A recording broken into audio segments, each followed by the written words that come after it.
என்னோட குழந்த சரியாக சாப்பிட்றதில்ல. 3 வேளை என்னோட குழந்தைக்கு சரியாக ஃபுட்டு கொடுக்க முடியலை. அவங்களுக்கு நோய் எதிர்ப்பு சக்தி ரொம்ப ரொம்ப கம்மியாக இருக்குது. சரியாக மோஷன் போக மாட்றாங்க. டைஜஷனில் நிறைய பிரச்சனை இருக்குது. மோஷன் போனாலும் பூச்சி தொந்தரவு இருக்குது. ரொம்ப லேசியாக இருக்காங்க. ப்ராப்பராக விளையாட மாட்டேங்கிறாங்க. பிரெயின் ஃபங்க்ஷனுமே ரொம்ப கம்மியாக இருக்குது.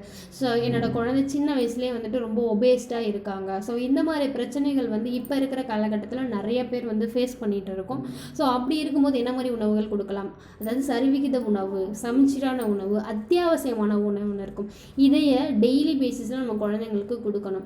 அதாவது அவங்களோட ஏஜ் கேட்டகரைஸ் வைஸ் அவங்களுக்கு தேவையான நியூட்ரிஷனுமே வந்துட்டு சேஞ்ச் ஆகிட்டே இருக்கும். இப்போ இருக்கிற குழந்தைங்களுக்கு மெயினாக என்ன தேவைன்னு பார்த்தீங்கன்னா கால்சியமும் புரதமும். கால்சியம் வந்து எதுக்காகனா ஸ்ட்ராங்கான போன், அதாவது நம்மளோட எலும்பு, பற்கள் இது எல்லாமே ரொம்ப ஸ்ட்ராங்காக இருக்கிறதுக்கு தேவை. கால்சியம் அப்படின்னாலே பால் சார்ந்த பொருட்களில் தான் கால்சியம் அதிகமாக இருக்கும். மற்றதை கம்பேர் பண்ணும்போது பால் சார்ந்த பொருட்கள் தான் கால்சியம் வந்து அதிகமாக இருக்கும். அடுத்து புரதம் அப்படின்னா முட்டையில், மீன் மிட்ட இறைச்சியில், பருப்பு வகைகளில், பீன்ஸில் இது எல்லாத்துலேயுமே வந்துட்டு புரதம் அதிகமாக இருக்கும். முழு தானியங்கள், கோதுமை, திணை, ராகி, ஸோ இது எல்லாத்துலேயுமே வந்துட்டு நான் சொன்ன கால்சியமும் புரதமும் அதிகமாக இருக்கக்கூடியது.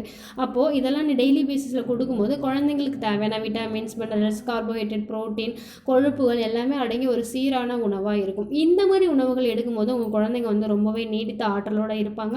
பிரெயின் ஃபங்க்ஷனுமே ரொம்ப சூப்பராக இருக்கும். அவங்களோட எலும்பு, பற்கள், கண் வந்து ரொம்ப சூப்பராக ஃபங்க்ஷன் ஆகும். ஸோ அவங்களோட நோய் எதிர்ப்பு மண்டலம், நோய் எதிர்ப்பு ஆற்றல் ரொம்ப அதிகமாக இருக்கும். அதே மாதிரி அவங்களோட டைஜஷன் ட்ராக்குமே ரொம்ப சூப்பராக இருக்கும். மோஷன் எல்லாம் கிளியராக இருக்கும். இதை என்னால் கொடுக்க முடியலை டெய்லி பேசிஸில், என்னால் என் குழந்தை இதெல்லாம் வந்து எடுத்துக்கிறது இல்லை அப்படின்னா நான் என்ன பண்ணணும் அப்படின்னா, அதுக்காக தான் ஹெர்பல் லைஃப்பில் ஒரு அமேசிங்கான ஃபுட்டு கொடுத்துருக்காங்க, டைனோ ஷேக். இதில் குழந்தைக்கு தினசரி ஊட்டச்சத்து தேவை எல்லாத்தையுமே பூர்த்தி பண்ணி அவங்களுக்கு அத்தியாவசியமான என்ன விட்டமின்கள், தாதுக்கள், புரதம் தேவையோ அதை வந்து ஃபில் பண்ணி கொடுத்துருக்காங்க.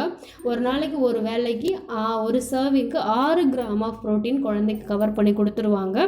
ஸோ இதை எப்படி ப்ரிப்பேர் பண்ணலான்னு பார்த்தீங்கன்னா, 240 ml மில்க்லேயோ, இல்லை என் குழந்தை மில்க் எடுத்துக்காது இல்லைன்னா தண்ணியில் எடுத்து 2 ஸ்கூப் ஆஃப் டைனோ ஷேக்கை வந்து நீங்கள் ஆட் பண்ணி கொடுக்கலாம். இல்லை என்னோடய குழந்தைக்கு இந்த வயசில் என்னென்ன கேட்டகரிஸில் எப்படி கொடுக்கணும் அப்படின்ற உங்களுக்கு டவுட் இருந்துச்சு, இல்லை ஃபர்தராக வந்துட்டு உங்களோட குழந்தைங்க பர்சனலைஸ்டு டயட் பிளான் வேணும், இல்லை எனக்கு வந்துட்டு பர்சனலைஸ்டு டயட் பிளான் வேணும் அப்படின்றவங்க ஸ்க்ரீனில் தெரிகிற எங்கள் கோச்சஸ் நம்பருக்கு காண்டாக்ட் பண்ணிங்க அப்படின்னா அவங்க உங்களுக்கு தெளிவாக கைட் பண்ணி சப்போர்ட் பண்ணி ரிசல்ட்ஸ் எடுத்து கொடுப்பாங்க. தேங்க்யூ. தேங்க்ஸ் ஃபார் வாட்சிங்.